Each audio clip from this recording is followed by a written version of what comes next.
Yes, now look at the names of the different varieties of cloths in the book. Amongst the pieces ordered in bulk were printed cotton cloths called chintz, corsets, or khasa, and handana. Who you know where the English term chintz come from? It is derived from the Hindi word chint, a cloth with small and colorful flowery designs. From the 1680s, there started a craze for printed Indian cotton textiles in England and Europe, mainly for their floral designs, fine textures, and relatives cheapness rich people of England, including the Queen herself, rose cloths of Indian fabric. Similarly, the word bandhan refers to any brightly colored and printed scarf for the neck or head. Originally, the term derived from the word bandhana, Hindi, for tying, and referred to a variety of brightly colored cloth produced through a method of tying and dyeing. Next, there were other cloths in the order book that were noted by their place of origin: Kashmir and Patna, Calcutta, Orissa, Sarpur, Singapore. Next, the widespread use of such words shows how popular Indian textiles had become in different part of the world. Next, notice the line that runs through the middle.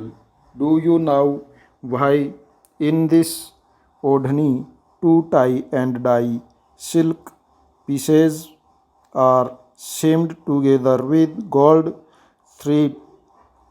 Bandhan patterns were mostly produced in Rajasthan and Gujarat. Next, by the early 18th century, word by the popularity of Indian textile, wool, and silk makers in England began protesting against the import of Indian cotton textile in 1720. The British government enacted a legislation banning the use of printed cotton textile sheets in England. Interestingly, this act was known as the Calico Act. Next, at this time, textile industries had just begun to develop in England, unable to compete with Indian textiles. English producers wanted a secure market within the country by preventing the entry of Indian textiles. The first to grow under government protections was the calico printing industries. Indian designs were now imitated, the printed in England on white muslin or plain unblemished Indian cloth. Next, competition with Indian textile all lead to a surge of technological innovations in England in 1764. The spinning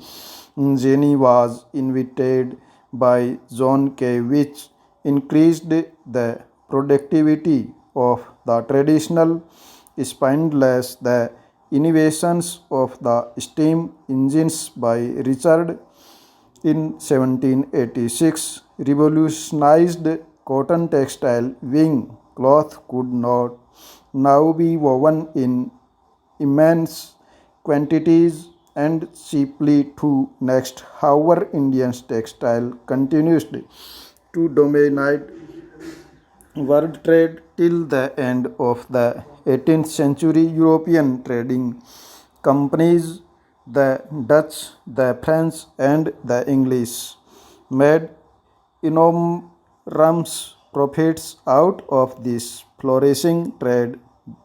These companies purchased cotton and silk textile in India by importing silver, but as you know, when the English East India Company gained political power in Bengal, it no longer had to import precious metal to buy Indian goods. Instead, they collected revenues from peasants and zamindars and India and used this revenue to buy Indian textile.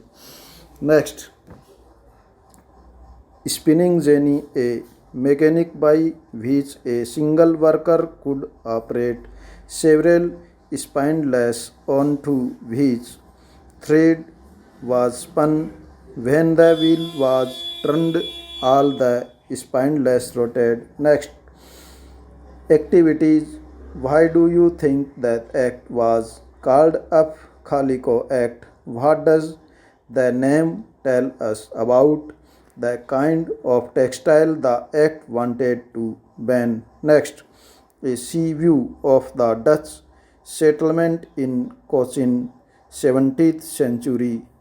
As European trade expanded, trading settlements were established at various ports. The Dutch settlements in Cochin came up in 17th century. Notice the around the settlement stop.